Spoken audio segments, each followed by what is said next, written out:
parashat Nitzavim, c'est marqué Atem Nitzavim hayom kulechem lifnei Hashem Elokechem. C'est marqué dans Zohar HaKadosh, dans notre parasha, que dans tous les endroits où c'est marqué hayom, dans la Torah, dans les Nevi'im et dans les Ktuvim, le mot hayom, ça veut dire Rosh Hashanah. C'est-à-dire, Atem Nitzavim hayom, vous êtes tous présents devant HaKadosh Baruch Hu. Quand est-ce qu'on est tous présents devant HaKadosh Baruch Hu, c'est le jour de Rosh Hashanah. Comme on dit, Kulam Ovrim Lefanav Kivne Maron. C'est-à-dire quoi Ovrim Lefanav Kivne Maron?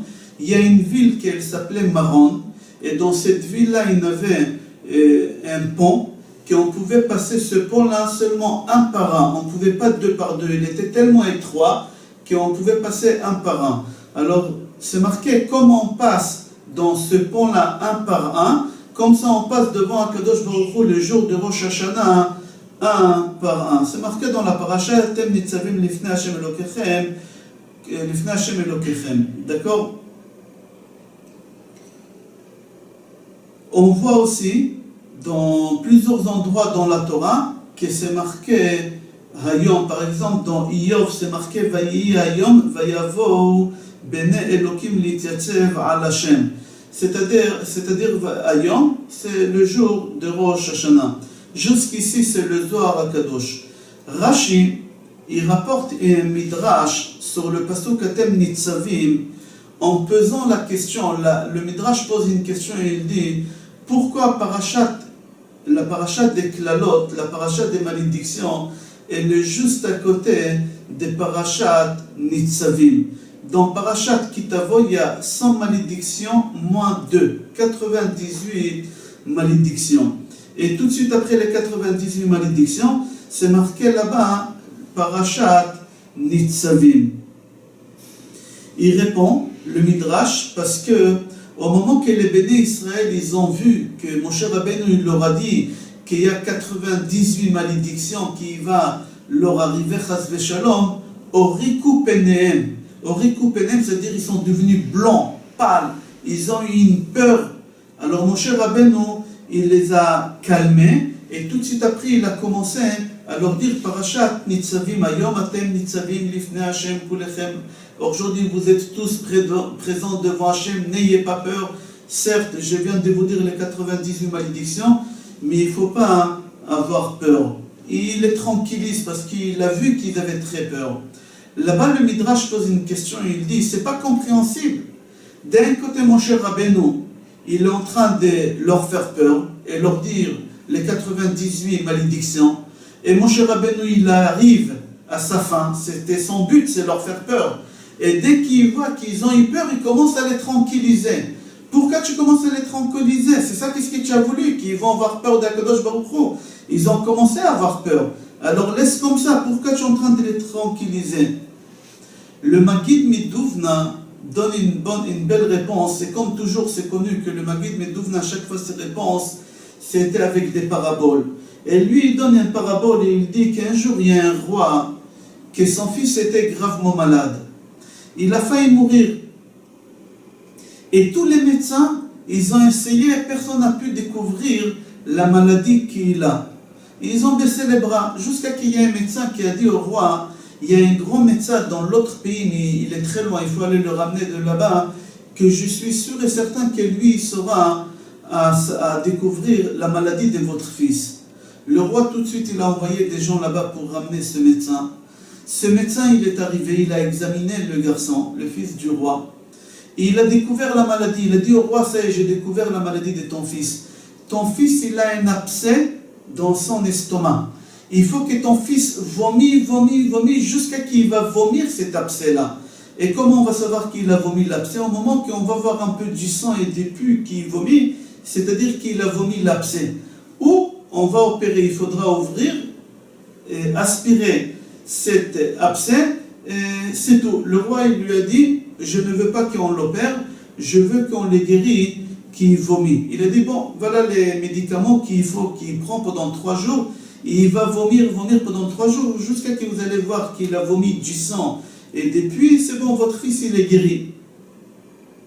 Le roi, il lui a dit, non, mon fils, il ne prend pas des cachets. il faut trouver une autre solution. Il lui a dit la meilleure solution, on va prendre plein de médicaments et on va lui mettre à côté de son nez. Et seulement avec cette odeur que ça va rentrer dans son corps, ça va lui faire en sorte de vomir. Le roi, il lui a dit d'accord. Ils ont mis plein de médicaments et le garçon, il a commencé à vomir, jusqu'à qu'il a vomi cet abcès qu'il avait. Et le garçon, il a guéri. Après, le roi, il dit à ce docteur, dis-moi, autant de médicaments tu as utilisé? Il lui a dit, monsieur le roi, votre fils ne prend pas des cachets. Si votre fils, il aurait pris des cachets, même pas une seule boîte, on aurait réussi à le faire vomir tout. Mais lui, comme il ne prend pas des cachets, alors on est obligé de lui mettre tous ces médicaments devant lui pour que ça va lui faire sortir l'abcès qu'il a. Le Maguid Midouvna, il dit comme ça, si le peuple juif, il avait la crainte déjà en lui-même, mon cher Rabbeinu, il n'aurait pas eu besoin de leur donner les 98 malédictions pour leur faire peur. Ils avaient la crainte naturellement, c'est bon. C'est marqué, Ma Hashem Elokecha Shoel Me'imach. Kim lira, qu'est-ce qu'Akadosh Baruch Hu te demande? C'est d'avoir crainte de lui. C'est tout ce qu'Akadosh Baruch Hu te demande. Au moment qu'Akadosh Baruch Hu, il a vu que les bénis Israël, ils n'ont pas la crainte, Akadosh Baruch Hu, il a dit à Moshe Rabbeinu, il faut leur citer les 98 malédictions. Et là, Moshe Rabbeinu, il est arrivé à leur faire peur. Et c'est pour ça qu'il leur a dit 98. C'est énorme, 98. Pourquoi? Parce qu'il n'avait pas un autre choix. C'est comme l'enfant, le fils du roi, qu'on n'avait pas le choix. Ni opération, ni laver les médicaments. La seule chose, c'était mettre beaucoup de médicaments devant lui pour qu'avec ses odeurs, il va vomir. Et c'est exactement ce qu'il a fait, mon cher Rabbeinu. Il leur a donné tellement de malédictions devant eux, jusqu'à qu'ils sont devenus blancs, pâles. Ils ont eu tellement peur. Mais là, mon cher Rabbeinu, il a vu que vraiment ils ont eu peur et qu'ils ont atteint ce stade-là de crainte de Hachem. Il a essayé d'équilibrer un peu. Il leur a dit, Atem nitzavim hayom lifnei Hachem kulechem. Et c'est pour cela, Parashat Kitavo, où il y a les malédictions, et Parashat Nitzavim, ils sont côte à côte. Il faut savoir, dans quelques jours, on va arriver, Be'ezrat Hashem, devant Akadosh Baruch Hu, au tribunal céleste, Yom Adin, Rosh Hashanah. Et pour arriver devant Akadosh Baruch Hu, et réussir et passer toutes ces épreuves qu'on aura pendant ces jours de Rosh Hashanah devant Akadosh Baruch Hu, tous les Mekat Regim, il faut qu'on arrive avec la crainte. Au moment qu'on arrive avec la crainte, c'est marqué Akadosh Baruch Hu sotem, Akadosh Baruch Hu, il ferme la bouche de tous ces gens qui veulent, de toutes ces personnes qui veulent parler du mal de nous. Au moment qu'Akadosh Baruch Hu, il voit qu'on a la crainte de lui, Akadosh Baruch Hu, il laisse plus personne parler. Akadosh Baruch Hu, il dit, c'est bon. Mais à partir du moment que quelqu'un qui arrive, le jour de Rosh Hashanah devant Akadosh Baruch Hu, et il dit, Shalom Yeli, ça va, l'année dernière je me suis en sorti, j'ai pas fait d'histoire, et l'année d'avant, et cette année aussi. Alors le Midrash dit, qu'est-ce qui va lui arriver? Lo islach lo Hashem, Akadosh Baruch Hu, il ne va pas lui pardonner. Au moment que la personne elle a une crainte, Akadosh Baruch Hu pardonne. Au moment qu'on n'a pas la crainte, Akadosh Baruch Hu ne pardonne pas. Dans notre paracha, c'est marqué Poré Shoresh Rosh Vela'ana. Poré Shoresh Rosh Vela'ana.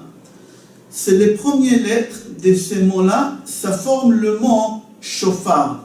Poré Shoresh, Shoresh c'est une racine. On peut arracher une racine très très forte, très très solide. Ça fait des centaines d'années que cette racine elle est là. On peut la arracher. Avec quoi on peut l'arracher? Avec le son de Shofar. Poré Shoresh Rosh Vela'ana, les premières lettres, c'est Shofar. Le Midrash dit, tant qu'on n'a pas sonné le Shofar, le jour de Rosh Hashanah, alors Akadosh Baruch Hu, il s'est conduit avec nous avec rigueur. Mais à partir du moment qu'on sonne le Shofar à Rosh Hashanah, Akadosh Baruch Hu, il s'est conduit avec nous avec miséricorde. Yesh din verachamim. D'où on sait ça? C'est marqué dans la tfila, Ala Elohim betroa. Ala Elohim, Elohim zedin betroa. Adonai, c'est rachamim bekol shofar. Akadosh Baruch Hu Elohim, il s'est conduit avec nous avec rigueur. Quand est-ce? Tant qu'on n'a pas sonné le shofar. Mais à partir du moment qu'on a sonné le shofar, alors c'est plus Elohim, c'est Adonai. Et Adonai, c'est Midat Rachamim. C'est marqué encore dans le Midrash, Ashrei ha'am yod'e teruah. Adonai be'or panecha ya'alechon.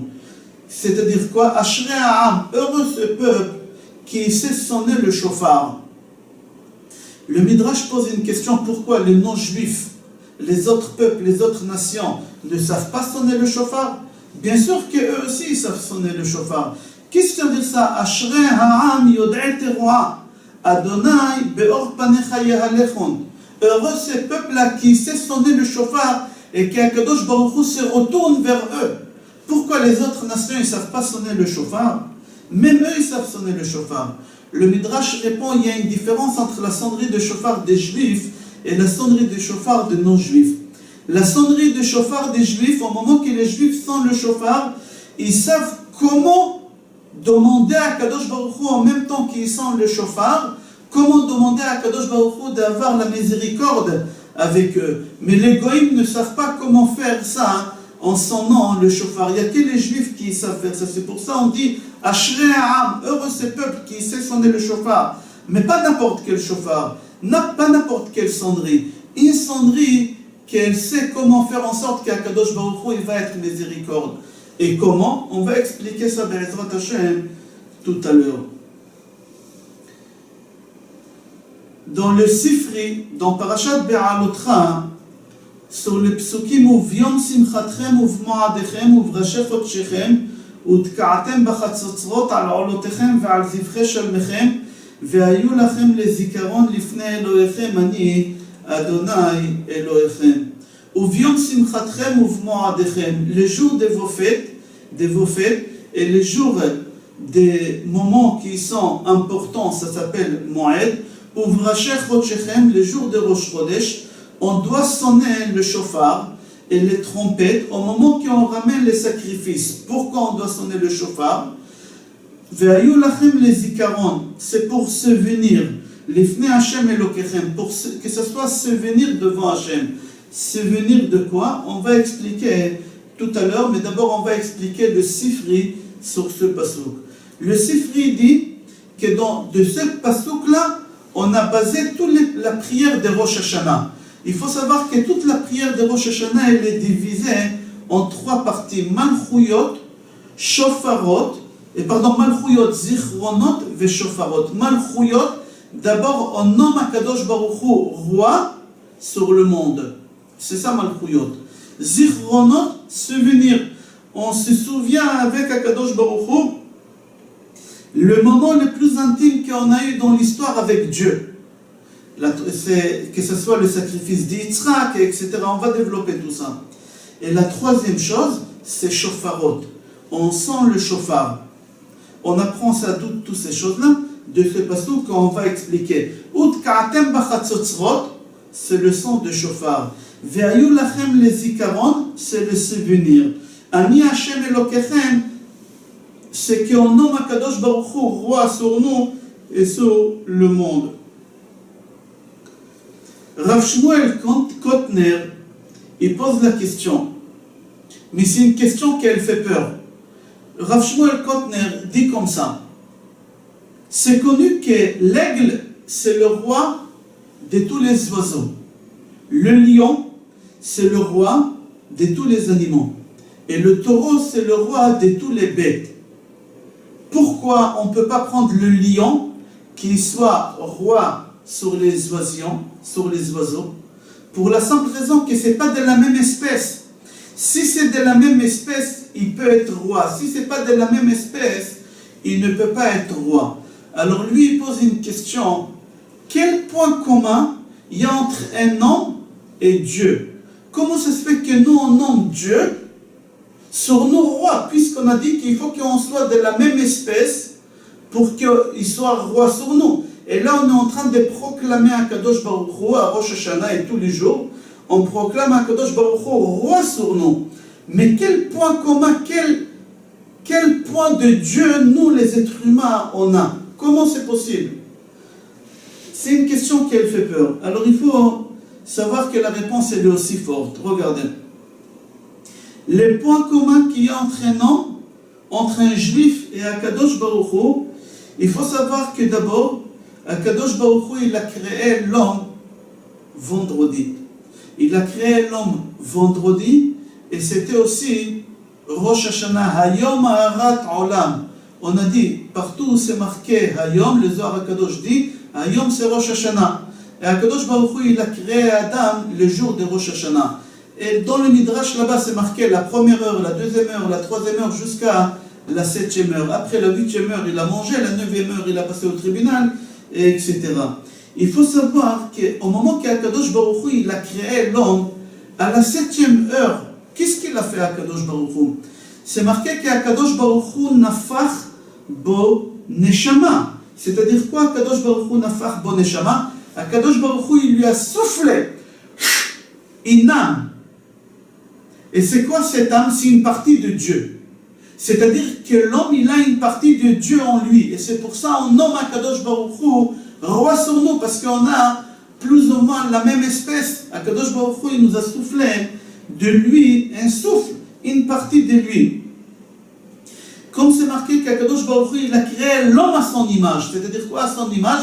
C'est ce souffle-là qu'Akadosh Baruch Hu, il a soufflé dans le corps de l'homme. La différence qu'il y a entre les animaux et les êtres humains, il faut savoir que tous les animaux bougent, ils fonctionnent par rapport au nefesh. Nefesh qui se trouve dans le foie. Nefesh, ruach et neshama, chaya et yechida. Akadosh Baruch Hu nous a soufflé la neshama, d'accord? Que nous on a le select, le libre arbitre. On peut faire beaucoup de choses qu'un animal ne peut pas faire. C'est ça la chose qui il fait la différence entre un homme et un animal. Alors nous, on nomme roi, Dieu, sur nous, avec quoi? Avec ce souffle-là qu'il a soufflé dans le corps d'Adam Rishon. Alors nous, on nomme roi avec cette partie-là, pas avec l'autre partie d'homme. Parce que l'autre partie d'homme, c'est une partie d'animal, c'est la même chose. Mais nous, on a une partie qui est supérieure que les animaux n'ont pas. C'est quoi? C'est la partie de la neshama qu'Akadosh Baruch Hu, il a soufflé dans le corps d'Adam Rishon. Et avec cette partie-là, on nomme roi, Dieu sur nous. Il faut savoir qu'au moment qu'on nomme Akadosh Baruch Hu, roi Rosh Hashanah, on souffle nous aussi. Comme il a fait Akadosh Baruch Hu, il a soufflé chez Adam Rishon, nous aussi on souffle dans le chauffard et la sonnerie pour nommer Akadosh Baruch Hu. Pourquoi on souffle dans le chauffard? Parce qu'au moment qu'on souffle, il y a la neshama qui sort. Alors nous, on nomme Akadosh Baruch Hu roi sur le monde avec quoi? Avec la neshama. C'est pour ça qu'on doit souffler dans le chauffard. On souffle avec notre neshama et pas avec le corps. Dans Pirkei de Rabbi Eliezer, Perek Yud Aleph, c'est marqué, après qu'Akadosh Baruch Hu, il a fait souffler la neshama dans le corps de Adam Arishon, Adam Arishon, il s'est mis debout sur ses deux pieds. Et il s'est ressemblé à Dieu. À tel point que tous les animaux, ils ont parti se prosterner devant lui. Ils ont cru que c'est lui leur créateur. Adam Arishon, il leur a dit, vous venez me prosterner devant moi. Venez vous et moi, on va rendre Dieu roi sur l'humanité. C'était vendredi, et là, il a dit, le psaume qu'on dit vendredi soir, Adonai Malach Geut Lavesh. C'est Adam Arishon qui l'a dit, Adonai Malach Geut Lavesh. Il a dit ça au moment que les animaux, ils ont cru que lui, Dieu, c'est lui qui les a créés. Adam Arishon, il leur a dit, non, vous vous trompez. Il ne faut pas se prosterner devant moi. On va faire plus fort que prosterner. On va nommer Dieu roi sur nous. Et là, il a dit Hachem Malach. La question qu'elle se pose, comment ça se fait que les animaux, ils n'ont pas eu l'idée eux-mêmes de nommer Dieu roi avant qu'Adam il est venu? Eux, ils ont eu l'idée seulement de se prosterner. Il y a une différence entre prosterner et nommer roi. Pourquoi? Parce qu'eux, ils n'avaient pas une partie de Dieu. Alors, ils ne pouvaient pas nommer Dieu sur eux. Mais Adam Arishon, il avait une partie de Dieu. Alors, lui, il peut nommer Dieu sur lui. Pourquoi? Parce qu'il a une partie de Dieu. Alors on est de la même espèce. Alors puisqu'on est de la même espèce, il peut régner sur moi. Et c'est pour ça Adam Arishon, il a dit Adonai Malach Geut Lavesh. J'ai fait un résumé sur ce qu'il vient de dire Rabbi Shmuel Kotner, qu'il a dit nous on nomme roi Kadosh Baruch Hu sur nous avec le son de shofar, parce qu'au moment qu'on sonne dans le shofar, on souffle à l'intérieur avec notre neshama. C'est exactement ce qu'il a fait à Kadosh Baruch Hu quand il a créé Adam. Il a soufflé en lui, une partie de lui, il a soufflé dans Adam, cette neshama-là. Et nous, avec cette partie-là, on souffle dans le shofar et on rend à Kadosh Baruch Hu roi. On nomme à Kadosh Baruch Hu roi sur nous. On va continuer à parler des côtés mystiques, un peu kabbalistiques concernant le shofar. Les années précédentes, on a parlé d'après la simplicité de shofar, la chant Shippour, etc. On va essayer, Be'ezrat Hashem, cette année, parler un peu plus profond. Il faut savoir que dans le secret de son du shofar, il y a la résurrection des morts. Pourquoi? D'où on voit ça? Parce qu'Akadosh Baruch Hu, il a pris le corps d'Adam Arishon, qu'il était considéré comme mort, parce qu'il n'avait pas encore la neshama dedans. Et Akadosh Baruch Hu, il a soufflé, comme on souffle dans un shofar. Akadosh Baruch Hu, il a soufflé dans le corps d'Adam, une neshama, et il lui a donné la résurrection, il lui a donné la vie. Alors on va ramener 3 preuves que dans le shofar, il y a la résurrection des morts. Alors on voit chez Adam Arishon, Akadosh Baruch Hu, il a soufflé comme on souffle dans un shofar, une neshama, une vie. Deuxième chose, il faut savoir qu'on sonne dans le shofar en souvenir de bélier de Yitzhak. Au moment que c'était le sacrifice de Yitzhak, c'est marqué dans le Midrash que le sacrifice de Yitzhak, d'après la Kabbale, on ne l'appelle pas le sacrifice de Yitzhak.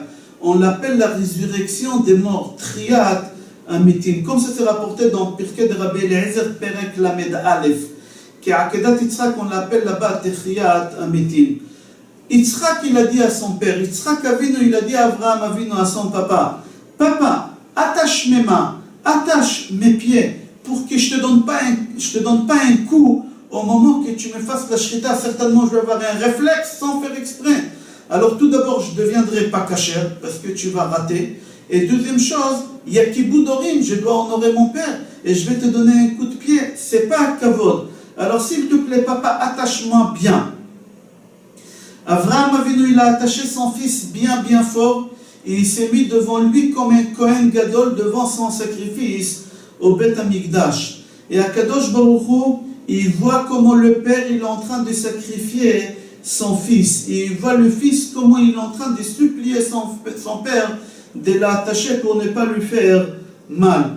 Et au moment qu'Avraham Avinu il prend le couteau pour faire la shrita à son fils, il y a tous les anges dans les monts en haut, célestes, en train de crier et pleurer. Et ils disent à Akadosh Baruch Hu, Ribono shel olam, le maître du monde, toi on t'appelle miséricorde.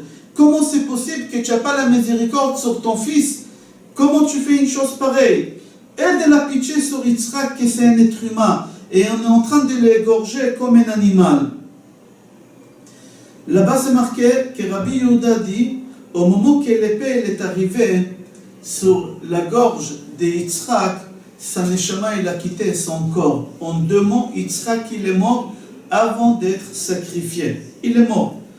Au moment qu'Akadosh Baruch Hu il a entendu les malachim crier, Akadosh Baruch Hu il a parlé, il a fait un bruit, il était entre les chérubins, parce que les chérubins se trouvent sous le trône d'Akadosh Baruch Hu, et Akadosh Baruch Hu il a fait un bruit où les chérubins se trouvent, et là-bas il y a le bruit qui est sorti et qui a dit Al tishlach yatra el anar. Pardon, ne touche pas à ton fils, ne touche pas à ton fils, ne le tue pas. Et tout de suite, dès que ce bruit il est sorti où il y a les chérubins, Yitzhak il a revu la résurrection des morts. Akadosh Baruch Hu, tout de suite là-bas, c'est marqué dans le Midrash, il montre à Avraham Avinu le bélier. Et il dit à Avraham Avinu, prends ce bélier-là, prends la corne de ce bélier et sonne le chauffard. Pourquoi? Parce que la sonnerie de chauffard que tu vas faire maintenant, où il y a la résurrection des morts de ton fils, ça va servir énormément pour tes enfants plus tard. Hayom, aujourd'hui, c'était le jour de Rosh Hashanah. C'était le jour de Rosh Hashanah, toute cette histoire, le sacrifice d'Yitzhak. Et Akadosh Baruch Hu, il a dit à Abraham Avinu, sonne le chauffard, parce que cette sonnerie, elle va les aider au moment qu'ils vont sonner le chauffard devant moi. Deuxième preuve, que dans le secret, d'après le mystique, il y a la résurrection des morts dans la sonnerie de chauffard.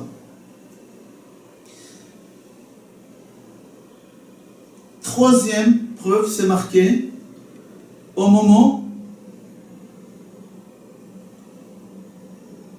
que le Mashiach il va venir Be'ezrat Hashem. Pardon, avant de continuer, troisième, on va finir le Midrash. Le Midrash dit, au moment qu'Avraham Avinu il a sonné le chauffard, Yitzhak il s'est mis debout sur ses pieds, il a revu la résurrection des morts. Yitzhak il a fait la bracha de Mechaye Amitim, Baruch Ata Hashem Mechaye Amitim.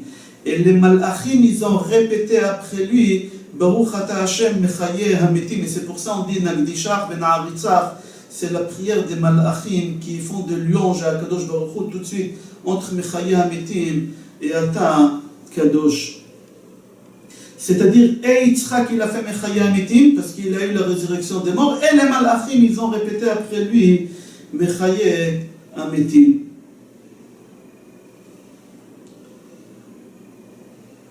Troisième endroit où on voit la résurrection des morts, au moment qu'on a reçu la Torah, Matan Torah au mont Sinaï, c'est marqué là-bas, Kol ha-shofar olech vechazek me'od. Pourquoi Kadosh Baruch Hu il avait besoin de sonner le chauffard au mont Sinaï? On est en train de recevoir la Torah, il y a les nuées, il y a les tonnerres, il y a les éclairs. Déjà on était très très impressionnés. À tel point qu'on était impressionnés que c'est marqué que tout le monde ils sont morts. La Neshama il a quitté le corps, tous ils étaient morts. Alors pourquoi on a besoin de rajouter encore le son de chauffard? On dit dans le Midrash, Paracha nishmatam ve'akadosh baruch hu echya otam, que la Neshama elle a quitté le corps et Akadosh Baruch Hu il a fait là-bas la résurrection de mort au mont Sinaï. Comment Akadosh Baruch Hu il a fait la résurrection de mort au mont Sinaï? En sonnant les chauffards. Pardon, c'est pour ça qu'Akadosh Baruch Hu il avait besoin de sonner le chauffard. Pourquoi? Parce que le secret de chauffard, dedans il y a la résurrection des morts. Moi je vais rajouter de moi-même une quatrième chose. Là c'est les trois choses qu'on a vues dans Pirkei de Rabbi Eliezer, Perek Lamed Aleph. Triyat Amitim, c'est marqué au moment que le Mashiach il va venir, Be'ezrat Hashem, il shama bekol chauffard, il va sonner le son de chauffard. Et avec le son de chauffard, les morts ils vont ressusciter, comme ça c'est marqué. Mais tout à l'heure on va lire un midrash que c'est Akadosh Baruch Hu qui va sonner avec le chauffard 7 fois. C'est pas Elia on a vu qui va sonner avec le chauffard, c'est Akadosh Baruch Hu qui va sonner 7 fois avec le chauffard. Et comment il va avoir la résurrection des morts, Be'ezrat Hashem, tout à l'heure. On continue. D'où on sait qu'Akadosh Baruch Hu lui aussi il sent le chauffard. C'est marqué, pardon, pas il sent le chauffard, qu'Akadosh Baruch Hu il écoute le son du chauffard. C'est marqué, Ki ata shomea kol shofar, ou ma'azin teroa ve'en domelach. Dieu, toi tu écoutes le son du chauffard, et il n'y a personne qui peut te comparer à dire que lui aussi il entend le chauffard. Il n'y a aucun roi au monde qui peut dire qu'il entend le chauffard. Que toi, roi, tu entends le chauffard. Le Midrash pose une question, pourquoi si on sent le chauffard, Akadosh Baruch Hu, d'accord, il l'entend, mais le roi d'Espagne, il l'entend pas. Le roi de je ne sais pas quel pays, pardon, il n'entend pas la sonnerie de chauffard. Eux aussi, ils entendent la sonnerie de chauffard. Comment tu peux dire Ki ata shomea kol shofar u'ma'azin teroa ve'en domelach? Il n'y a personne qui peut te comparer à dire que j'entends moi aussi les sonneries de chauffard. Que toi, tu entends la sonnerie de chauffard. On répond, on dit qu'au moment qu'un roi, on va prendre l'exemple du roi d'Espagne parce que c'est la première personne qui me vient en tête. Le roi d'Espagne, c'est le jour de son anniversaire. Et le jour de l'anniversaire du roi, tous les gens y viennent et ils lui donnent des cadeaux. Et ils lui disent des louanges, et ils chantent pour lui, etc., etc. S'il y a quelqu'un qui va venir le jour de l'anniversaire du roi, et il va l'enquiquiner avec des bêtises donne-moi une permission de construction, donne-moi une autorisation d'ici. Le roi, il va l'envoyer balader, il va lui dire, écoute, aujourd'hui c'est mon anniversaire, j'ai pas le temps, je m'occupe pas de ces choses-là. Aujourd'hui, tout le monde, il chante, il danse pour moi, et on m'offre des cadeaux, j'ai pas le temps à ces trucs-là. Et il va l'envoyer balader. Mais à Kadosh Baruch Hu, c'est pas comme ça. À Kadosh Baruch Hu, le jour de Rosh Hashanah, c'est l'anniversaire de la création de toute l'humanité.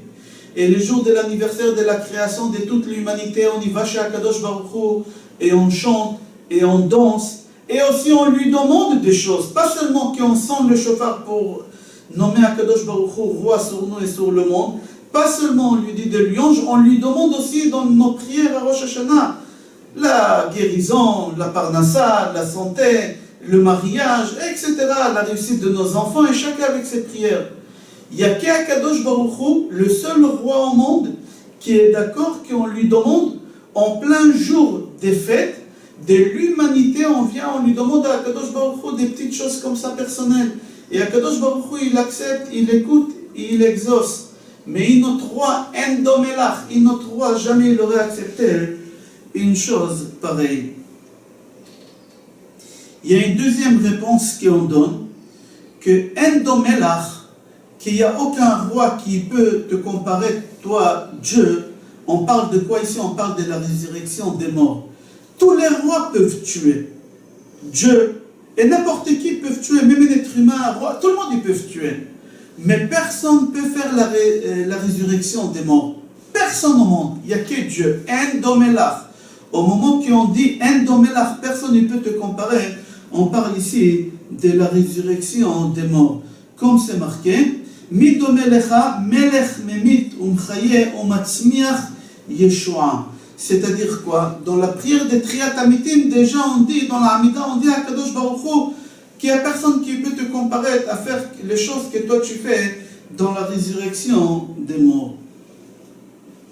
Je vous ai promis tout à l'heure qu'Akadosh Baruch Hu, vous racontez le Midrash qu'Akadosh Baruch Hu, lui aussi, il sonne le shofar 7 fois pour la résurrection des morts, et on va lire ce Midrash-là. C'est marqué qu'au moment qu'il va y avoir la résurrection des morts finale, Be'ezrat Hashem, à la venue de Mashiach, il va y avoir une sonnerie de shofar, on a dit. Et il faut savoir comment Akadosh Baruch Hu, il va faire la résurrection des morts avec la sonnerie de shofar. C'est marqué dans la Kabbale qu'Akadosh Baruch Hu, il prend un shofar énorme, très très grand, qu'il a la même taille des 1000 amas, mais d'Akadosh Baruch Hu. Alors on ne peut même pas imaginer la taille, parce que si on dit qu'Akadosh Baruch Hu chez lui, un jour de nous, c'est 1000 ans de lui, alors si on va faire les mesures de l'amas d'Akadosh Baruch Hu, c'est une façon de parler tout ça. Pardon, on peut même pas comprendre une chose pareille. Mais Akadosh Baruch Hu, il prend un shofar énorme, le jour des Triat Amitim. Et Akadosh Baruch Hu, il sonne dans cette shofar. Et la sonnerie de cette shofar, le son de ce shofar, on l'entendra dans le monde entier, on entendra cette sonnerie. Et Akadosh Baruch Hu, il va sonner 7 fois. La première sonnerie, le monde, il va trembler. Tout le monde entier, il va trembler. Il va y avoir un tremblement de terre. La deuxième sonnerie, toute la terre, elle va bouger. Toute la terre, elle va bouger, c'est-à-dire elle va s'ouvrir. Toute la terre, elle va s'ouvrir. La troisième sonnerie, tous les ossements, ils vont se rattacher. Parce qu'il y a quelqu'un, Chas v'Shalom, il a une partie de corps là-bas, une partie de corps là-bas, et on a enterré dans 2 endroits, on ne peut pas savoir ce qui peut se passer, Chas v'Shalom. Alors les ossements, la troisième sonnerie, les ossements, ils se rattachent et ils se retrouvent. La quatrième sonnerie, les ossements, ils se réchauffent. Les os, ils deviennent chauds. La cinquième sonnerie, il y a le corps qui est en train de se former. La peau, les veines, tout ici est en train de se former.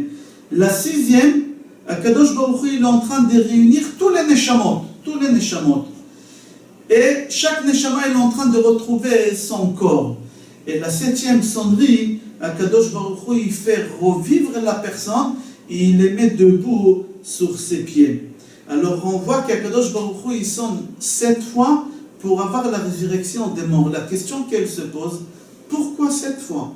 Akadosh Baruch Hu, il peut faire ça avec une seule sonnerie. En une seule fois, Akadosh Baruch Hu, il peut faire ça. La réponse est, Parce que Akadosh Baruch Hu, il veut revenir au point de départ de la création d'Adam, le vendredi, le jour de Rosh Hashanah. Au moment qu'Akadosh Baruch Hu, il a créé Adam, Rishon, le vendredi, le jour de Rosh Hashanah, c'est marqué dans le Midrash, on l'a répété plusieurs fois, la première heure, la deuxième heure, et la septième heure, Akadosh Baruch Hu, il lui a soufflé la Neshama. Et là, il s'est mis debout. Akadosh Baruch Hu, il sonne 7 sonneries pour dire on arrive à la 7e heure de la création d'Adam Arishon. Comme là-bas, il fallait 7 heures, ici il faut 7 sonneries. Akadosh Baruch Hu, il veut faire la résurrection des morts exactement comme la création d'Adam Arishon. C'est-à-dire, Akadosh Baruch Hu, il veut qu'on revienne au point de départ de la création de toute l'humanité, le vendredi de la création. Le Zohar Akadosh, Chelek Aleph, Kuf Yud Dalet, pose la question, pourquoi tout se doit faire avec la sonnerie de chauffard?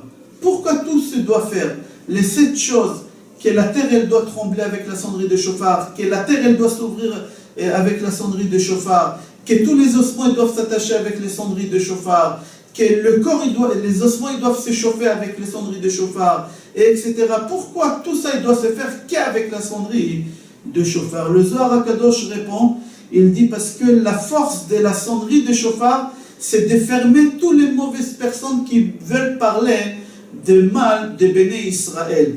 Et Akadosh Baruch Hu, il les fait fermer leur bouche, et comme ça on arrive à avoir la résurrection des morts. Parce que si Akadosh Baruch Hu, il ne va pas leur fermer la bouche, on ne pourra pas avoir la résurrection des morts. Tellement de mal on a fait, que peut-être on n'est pas méritant, Chaz Veshalom. Alors Akadosh Baruch Hu, avec la sonnerie de chauffard, il leur fait taire.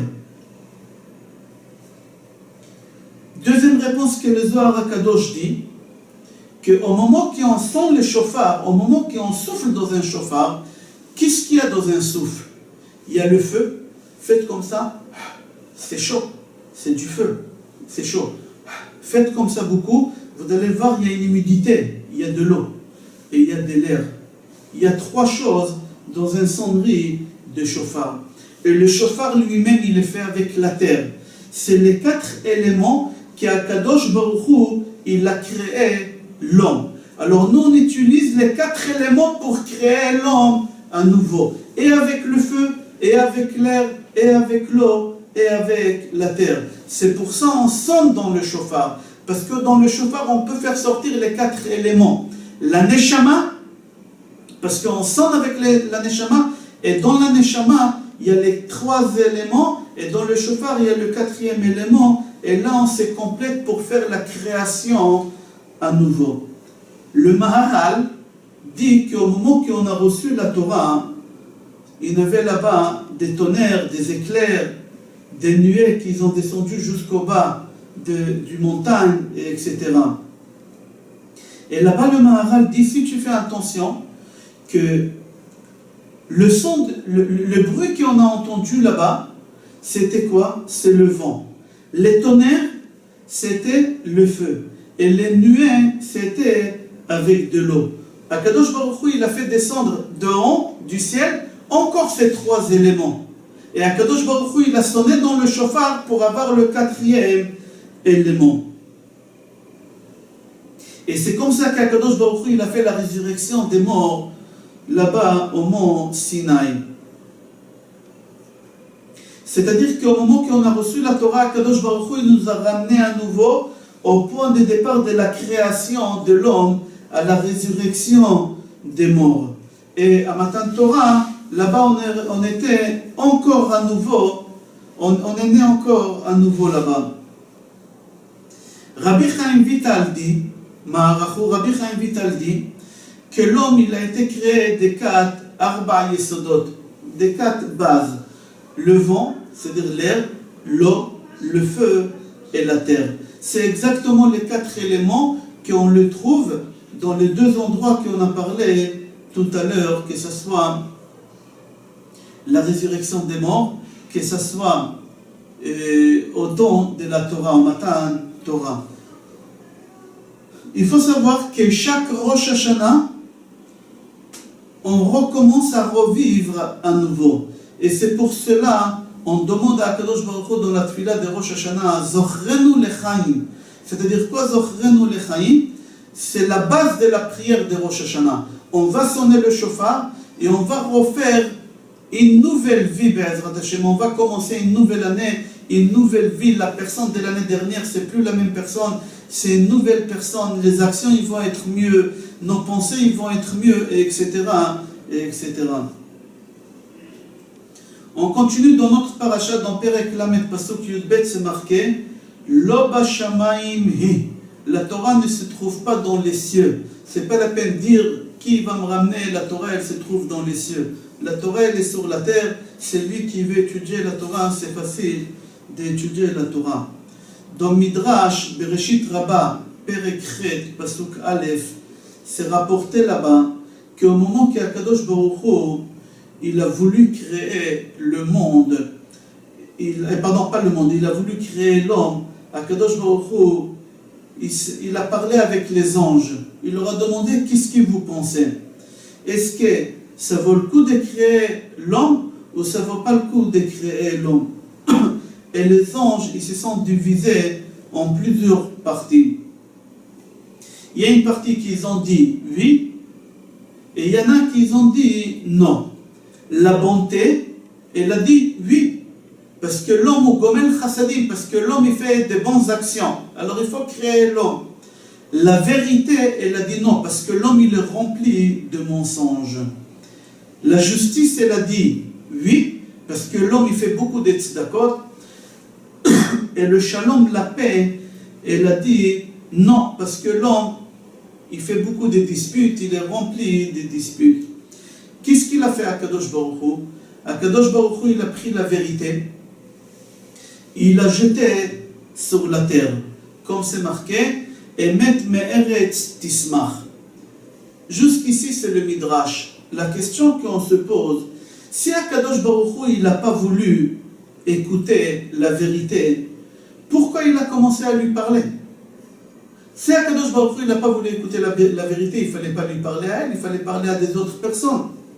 Maintenant qu'elle a répondu la vérité, elle a dit qu'est-ce qu'elle pense. Pourquoi Akadosh Baruch Hu, tu l'as jeté? Respecte, écoute. Peut-être elle a raison.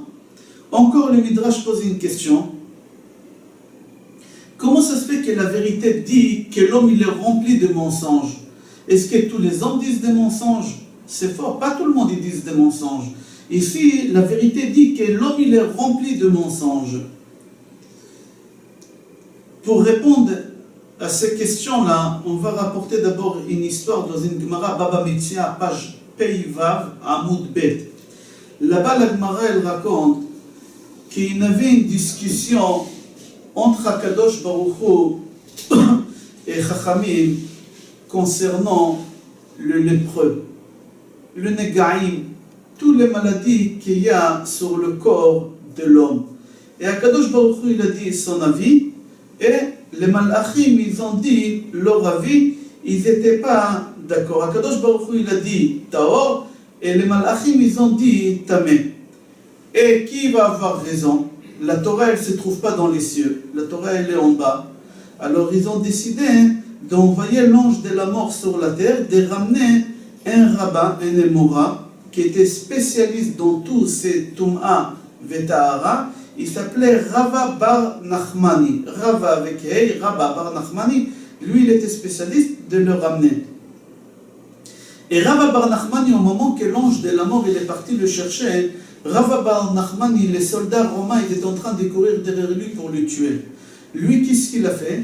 Il s'est caché dans un arbre et il continuait à prier, à étudier. Et l'ange de la mort, il voulait prendre sa neshama, mais il ne pouvait pas. Qu'est-ce qu'il a fait, l'ange de la mort? Il a fait des bruits. Et Rava Bar Nachmani, il a cru que c'est le Romain. Il a dit, je préfère que le Romain, il ne m'attrape pas. Qu'est-ce qu'il a fait? C'est marqué dans la Gemara. Je préfère mourir et ne pas tomber entre leurs mains. Et il s'est laissé attraper par eux. L'ange de la mort, il a profité de cette occasion et il lui a pris sa neshama. Mais avant de prendre sa neshama, Rabba Bar Nachmani, il a crié Tahor, Tahor. Il a crié Tahor, Tahor. C'est-à-dire quoi? il a répondu sur la question qu'Akadosh Baruch Hu il avait avec les malachim, et seulement après qu'il a dit Taor, Taor, sa neshama, elle est sortie, et il y a une voix céleste qui a crié dans le monde, Ashrecha Rabba Bar Nachmani Shegufra Taor, Ve'atsa Nishmatcha Betaor.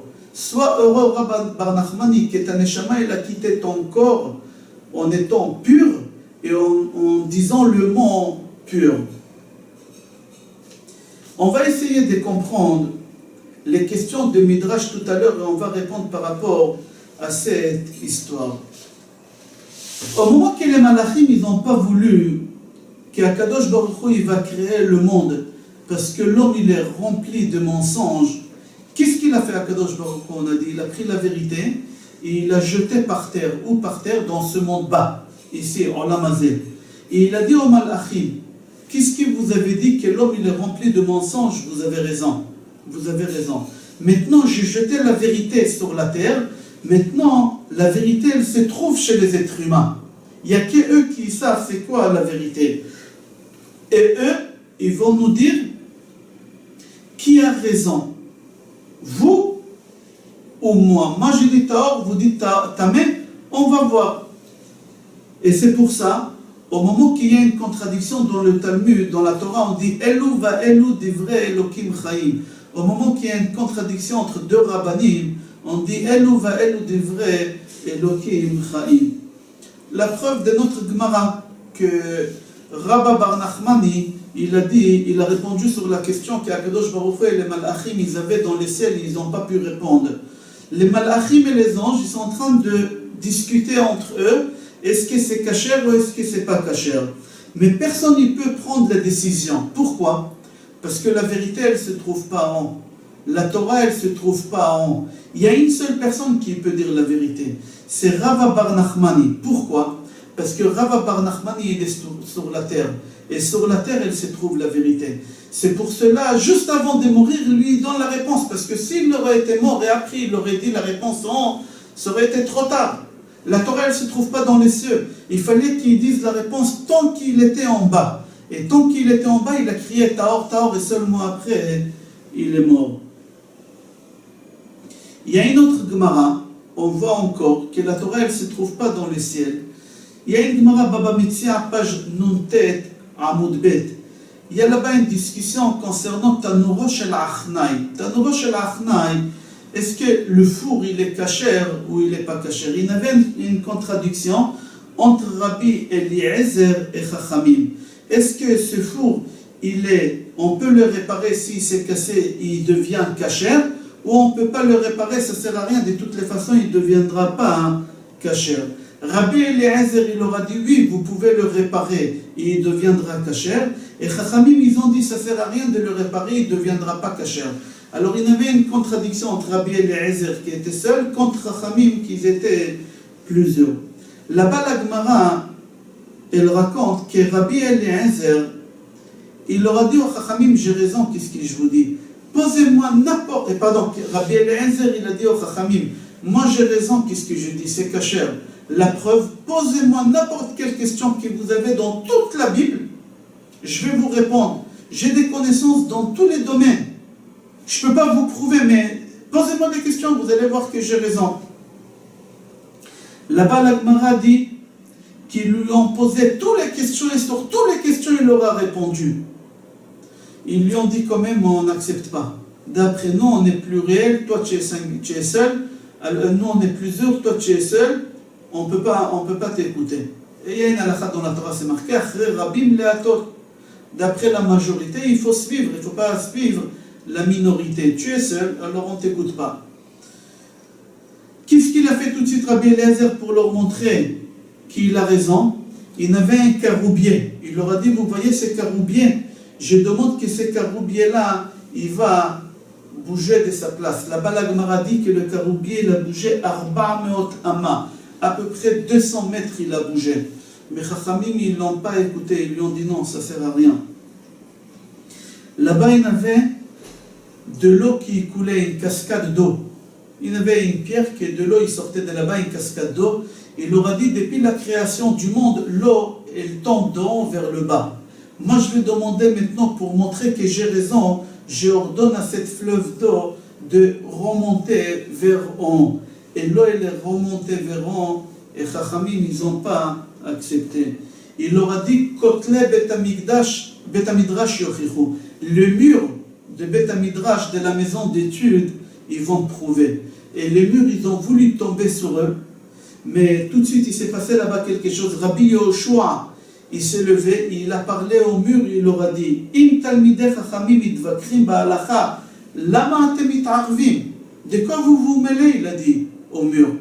Nous on a une discussion entre nous, les rabbins. Lui il dit c'est bon, nous on dit c'est pas bon. Il y a une discussion entre nous, pourquoi vous vous mêlez? Pourquoi vous voulez tomber sur nous? Là-bas la Gemara dit qu'ils ne se sont pas redressés pour le kavod de Rabbi Eliezer et ils n'ont pas tombé pour le kavod de Rabbi Yoshua. Ils ont resté comme ça, penchés. À la fin, Rabbi Eliezer, il leur a dit, si le karoub, l'eau et le mur, ça n'a pas fonctionné, je vais demander que du ciel, ils vont dire que j'ai raison. Et tout de suite, il y a une voix céleste qui est sortie et qui a dit, Ma lachem etzel Rabbi Eliezer she'alacha kemoto bechol makom. Pourquoi vous vous disputez avec lui? Il a raison dans tout ce qu'il dit. Il a raison. Tout de suite, Rabbi Yoshua, il s'est levé. Il faut avoir cette audace, faire une chose pareille. Contredire la voix céleste. Mais Rabbi Yoshua, il s'est levé et il a dit Lo b'shamayim hi. Akadosh Baruch Hu, il nous a donné la Torah. C'est marqué dans la Torah Lo b'shamayim hi. La Torah, elle est là. Dans le ciel, vous n'avez pas le droit de vous mêler non plus. Il y a une discussion entre nous, vous n'avez pas le droit de trancher la halakha. Il n'y a que nous qui peut trancher la halakha. Et c'est marqué dans la Torah, Achrei Rabim Le'atot. Il faut suivre la majorité, pas la minorité, alors on ne vous écoute pas. Jusqu'ici, l'histoire que c'est rapporté dans Gemara Baba Metzia, page Nontet, Amoud Bet. La Gemara, elle raconte que quelques jours après, Rabbi Nathan, qui était dans cette histoire-là, il a rencontré Eliyahu Hanavi. Et il a dit à Eliyahu Hanavi, dis-moi au moment qu'il s'est passé toute cette histoire-là, et Rabbi Yoshua, il s'est levé, il a dit à la voix céleste, il ne faut pas vous mêler, etc. C'était quoi la réaction de Dieu? Dieu, il a dit quoi à ce moment-là? Et Eliyahu Hanavi, il a dit, Dieu, il a souri, il a dit, Nitzchuni banai, Nitzchuni banai. Vous avez raison, mes enfants, vous avez raison, mes enfants. Concernant cette histoire, le Gaon Mivilna, il explique pourquoi Rabbi Eliezer, il a utilisé ces quatre choses-là. Le karoub, le mur de Bet Midrash et l'eau. Et aussi la quatrième chose, c'est la voix céleste. Pourquoi il a utilisé ces quatre choses et pas d'autres choses? Certainement il y avait d'autres choses. Pourquoi uniquement ces quatre choses-là? Il a voulu leur dire que pour atteindre à avoir la connaissance dans la Torah, dans la Torah, il faut avoir quatre choses. Et si on n'a pas ces quatre choses-là, on ne peut pas atteindre un niveau très élevé dans la Torah. Et il leur a dit, la première chose, c'est le karoub. Le karoub, ça symbolise quelque chose. Ça symbolise d'être un homme qui se satisfait de peu. Le karoub, c'est un minimum vital que l'homme doit manger. Si l'homme il mange que ça, il peut vivre avec des maladies, mais il peut vivre, c'est le minimum vital. Alors le karoub, c'est le minimum vital. Alors, pour avoir la connaissance de la Torah, il ne faut pas vivre avec de la folie, des grandeurs, avec de l'argent, des richesses, des serviteurs, etc. Pour avoir des grandes connaissances de la Torah, il faut vivre. Comme vous avez vu chez Rav Steinman Shlita, il a la peinture qu'aujourd'hui n'existe pas, les portes de sa maison, même si on peut les réparer, il n'y a pas les mêmes vis aujourd'hui. S'il y a un carreau par terre chez lui qui se casse, on ne peut même pas remplacer ces carreaux parce qu'on ne fabrique plus. Dans le strict minimum des choses vitales, il vit. Et c'est pour ça qu'il a cette connaissance, comme Rav Kanievski, Shlita et tout, les rabbinim qui étudient vraiment presque 24 heures par jour, presque. Deuxième chose, il a demandé l'eau. Pourquoi? Parce que l'eau, ça symbolise l'homme qui est humble, parce que l'eau, elle va vers le bas toujours. Et celui qui regarde toujours vers le bas, c'est un homme qui est humble. Ve'ayu einecha ro'ot lemata, ve'libcha ro'e lema'ala. Que tes yeux ils regardent toujours en bas. C'est un signe de la personne qui est humble. Pour pouvoir acquérir la connaissance de la Torah, il faut être un homme humble. Si on n'est pas humble, on ne peut pas acquérir la connaissance de la Torah. Troisième chose, le mur de Beth Midrash, de la maison d'études, ils vont prouver. Pourquoi? Là-bas, la Gemara Sukkot, dans la Gemara Sukkot, c'est marqué là-bas, page Chafchet Amud Bet, Miyamai Lo Kidmani Adam Bebet Midrash. Jamais il n'y a personne qui est arrivé à la maison d'études avant moi. C'est-à-dire pour que la personne arrive à acquérir énormément de connaissances dans la Torah, il faut qu'il passe toute sa vie entre les murs des Beth Midrash pour avoir des connaissances. On ne peut pas passer nos journées dans des avions et dire je suis quelqu'un qui a des connaissances dans la Torah, je suis un possèque, etc. On ne peut pas avoir quelqu'un qui voyage dans des vacances, dans des endroits et dire non, pour acquérir des connaissances dans la Torah, il faut s'asseoir et étudier. Rav Ovadia Yosef, Zecher Tzedek Vekadosh Livracha, il dit un Baal Habayit, pas un Ben Torah, un Baal Habayit, il doit étudier minimum 5 heures par jour, c'est-à-dire celui qui travaille 8 heures par jour dans une usine, minimum par jour, il doit étudier 5 heures. Un juif le plus simple, celui qui s'est fait appeler Avrech Kolel, il doit étudier 9 heures par jour. Alors imaginons celui que... On continue. La quatrième chose qu'il a utilisée, c'était Bat Kol.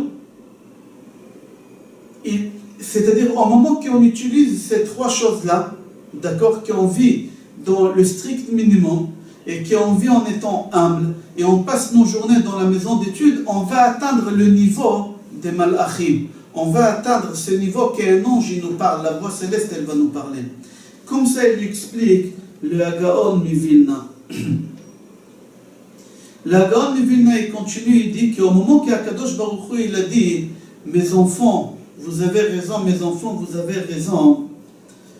Gaon Mivilna dit s'il y a des rabbins qu'ils auraient tranché la halakha d'après le miracle, on n'aurait pas eu de connaissances.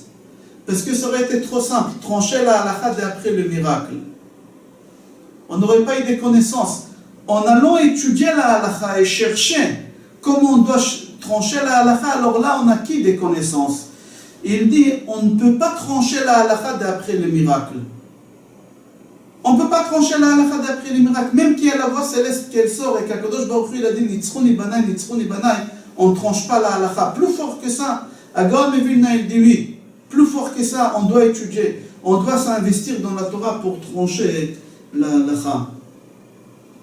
Et c'est pour cela, Rabbi Yoshua, il s'est levé et il a dit, pour toutes les générations, jusqu'à la fin des temps, jusqu'à que le Mashiach vienne, qu'on n'a pas le droit de trancher une halakha d'après les miracles, d'après les rabbanim soi-disant qui prennent une mezouza et qu'ils attrapent la mezouza, ils ferment les yeux et disent la mezouza elle est cachère ou elle n'est pas cachère. C'est strictement interdit de fréquenter des gens comme ça. Comme ça, la Gemara dit clair, et comme ça, il explique à Gaon Mivilna. Pour trancher une halakha, il faut étudier la halakha, il faut approfondir la halakha, et seulement après trancher la halakha. Maintenant, on va comprendre pourquoi plusieurs malachim, ils n'ont pas voulu qu'Akadosh Baruch Hu, il va créer le monde. Ou pourquoi plusieurs malachim, ils n'ont pas voulu qu'Akadosh Baruch Hu, il nous donne la Torah au moment que Moshe Rabbeinu, il est monté et ramené la Torah. Il y a des malachim qui n'ont pas voulu à tel point qu'Akadosh Baruch Hu, il a dit à Moshe Rabbeinu, il faut que tu tiens le trône et tu leur réponds, sinon tu ne pourras pas partir avec la Torah. Il y a des malachim qui n'ont pas laissé Moshe Rabbeinu partir avec la Torah. Pourquoi? Parce que les malachim, ils ont su qu'à partir du moment que Moshe Rabbeinu, il prend la Torah avec lui vers le bas, ils n'auront aucune force dans la Torah. ils ne pourront plus trancher, in halakha ne pourront rien faire. Il n'y a que les êtres humains en bas qui pourront faire des choses plus fortes que les malachim. On continue, il y a une Gemara Eruvin, page Nunhei Amoud Aleph.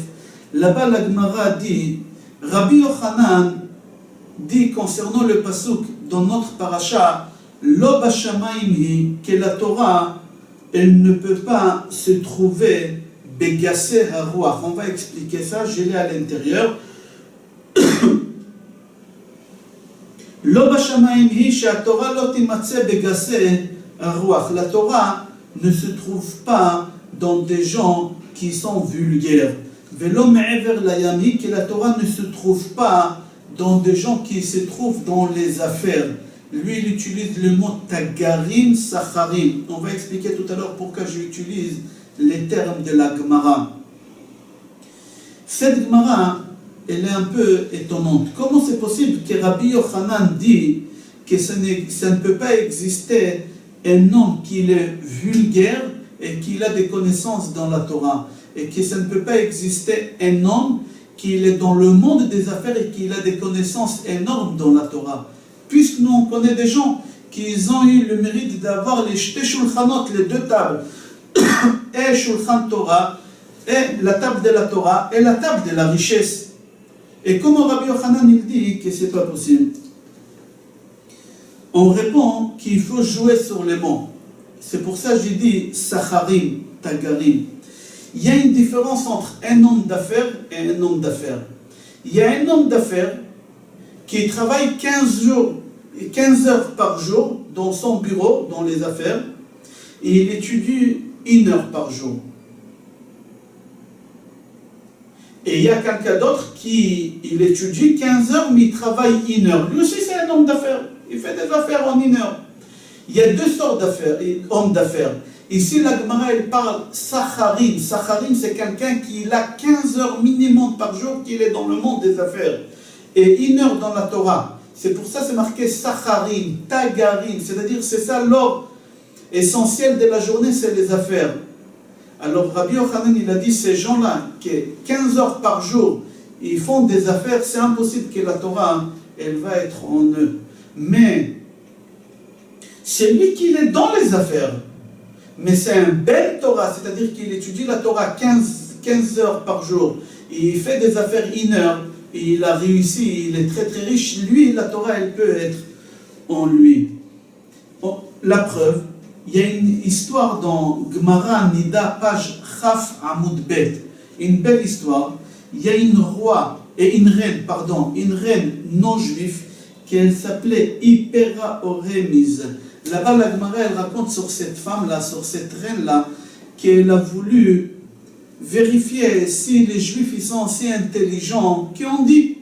Elle a entendu parler des Juifs qui sont très très intelligents. Elle a dit, j'aimerais savoir si vraiment ils sont aussi intelligents qu'on dit. Qu'est-ce qu'elle a fait? Là-bas, la Gemara dit qu'elle a pris 60 sorts du sang. Elle a pris 60 sorts gouttes de sang de chaque chose. Et elle a envoyé à Rava avec Aleph. Et elle lui a dit, je veux que chaque sang, tu me dis d'où il vient. Chaque sang, tu me dis d'où il vient. Là-bas, la Gemara dit qu'il a récupéré les 60 sorts du sang et il a répondu sur chacune. À part la 60e, la dernière, il n'a pas répondu. Qu'est-ce qu'il a fait? Là-bas, la Gemara dit que Rav Ovadia, il était assis à côté de lui.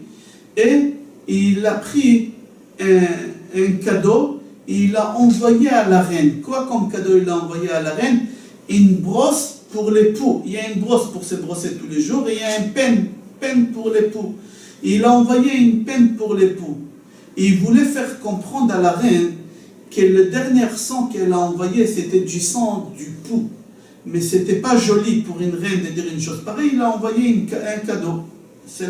C'était peine-là pour l'époux. Jusqu'ici l'histoire.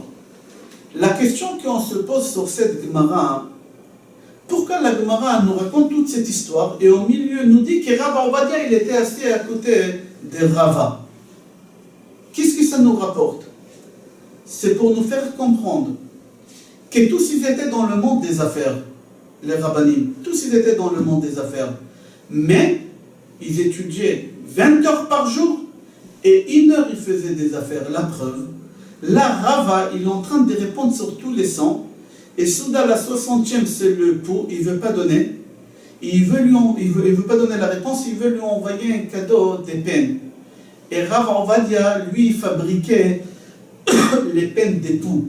Et c'est pour ça c'est marqué qu'il était assez à côté de lui, parce que si on n'aurait pas marqué ça, tu aurais dit, d'où Rava il a eu un peine d'époux à la synagogue, au Beth Midrash, d'où il a trouvé une chose pareille? Non, tu dis que Rav Ovadia, il avait une usine, des peines d'époux, il les fabriquait, il était à côté de lui, il a ouvert l'usine pendant 1 heure, il est venu étudier dans son showroom, si on peut dire, dans sa valise. Il avait quelques exemples pour montrer à des clients, il a ramené avec lui, il a mis à côté pour étudier. Et là, Rava, il a profité, il a pris, il a envoyé d'ici. On apprend de cette histoire que l'essentiel des rabbanim, qui avaient des connaissances, ceux qui étudiaient la Torah, pas ceux qui se promenaient, qui voyageaient ou je ne sais pas quoi. C'est marqué dans Gemara Baba Batra, page Chavbet, qu'au moment qu'il y a un rabbin qui arrive sur le marché pour vendre sa marchandise, il faut lui laisser d'abord lui vendre sa marchandise et après les autres ils vont vendre leur marchandise. Pourquoi? Parce qu'en général le rabbin quand il vient c'est pour faire vivre sa famille, gagner pour ce qu'il faut pour la journée, après étudier la Torah. Alors on ne doit pas leur faire perdre du temps, on doit leur laisser vendre la marchandise et partir.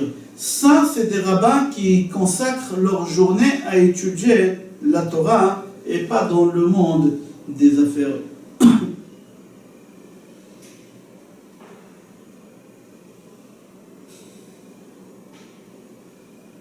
Je vous souhaite Be'ezrat Hashem Shabbat Shalom. Jusqu'ici la parashat Nitzavim, qu'est-ce qu'on a pu parler?